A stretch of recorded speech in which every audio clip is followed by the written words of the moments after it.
Welcome to Csometic Networks Live, where we explore the aesthetic and the cosmetic industry from the inside out. Hi, I'm your host, Sheila Maitlen, and this is episode 36 for Friday, September 27th, 2013. We have a very special guest with us today, Dr. Geoffrey Keyes, double board certified plastic surgeon. Welcome, Dr. Keyes. Sheila, nice to be with you.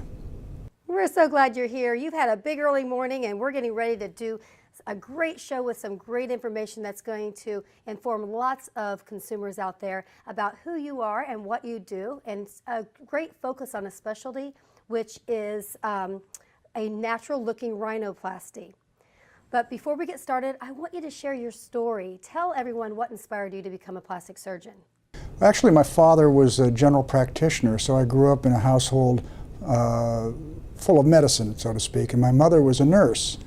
So it was almost a foregone conclusion that I would be a doctor one day, although I did deviate a little bit and I was going to change that path, but by the time I got into college, I pretty much decided that that was where I wanted to go with my career. So that's how I became a plastic surgeon. That's exciting. You know, that's great because, you know, it runs in the family, you know it. It comes very natural, I'm sure, for you. And so you're doing a great focus. And I want to touch on your hobbies. This was so exciting. When I was doing the pre-interview with you, you love to sail, and my father's a sailor. So, you know, I was able to really relate with you on that. So tell me a little bit about your sailing. Well, you know, it's kind of funny. I came from Youngstown, Ohio, which is obviously landlocked. And when I moved out here about 20-some years ago, my wife, who's a professor of anesthesiology at UCLA, afforded me through the university an opportunity to take sailing lessons at UCLA. And I didn't even know if I would like it. And I learned on 14-foot boats and took a number of courses.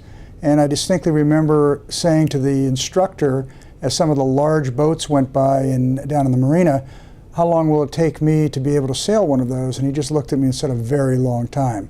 But that really wasn't true. And eventually we learned how to do that, and now we go out in 45-foot boats and go to Catalina, and I've sailed in the Caribbean and Mexico, and I really enjoy it. It's very relaxing, it's challenging, and it's a lot of fun. Yes, it is. I have to agree with you, and your story is very similar to my father's, and I am really intrigued by that. I think it's great.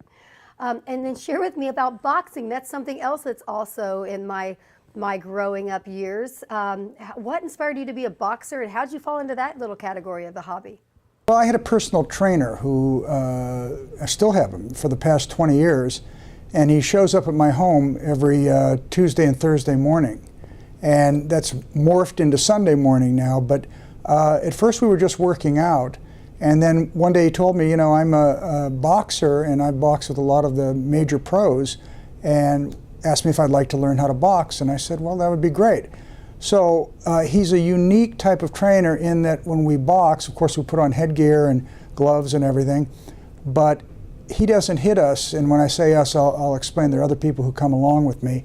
He doesn't really hit us as hard as he could because that would be a disaster, but we're able to fight him to our best ability. And I have a friend of mine who's the chief of trauma at UCLA, and another friend who's an attorney, and they come over on Sunday mornings. My son grew up learning how to do it, and it's just great exercise.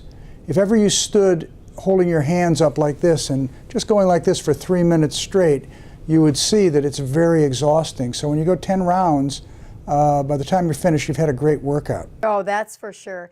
I'll tell you, and I think guys really thrive on doing that, but as a woman, that's not something I really want to do to get my energy and exercise out, is hitting something, but I know that it's quite a masculine thing, even though women are doing it. A lot of women are doing it. You'd be surprised. I know, it's amazing. I've seen that. It hurts me just to watch. Okay, now share with me about your chess game. That's another thing that you love to do and you have spent time doing. Well, I learned to play chess as a young lad, and when the internet took hold, I discovered a program that you can play with anybody anywhere in the world. And it's a very sophisticated program, and they rate you, and so any time you want to go into the internet, you can just pick up a game, someone from Japan, someone from South America, and it's really it's a lot of fun.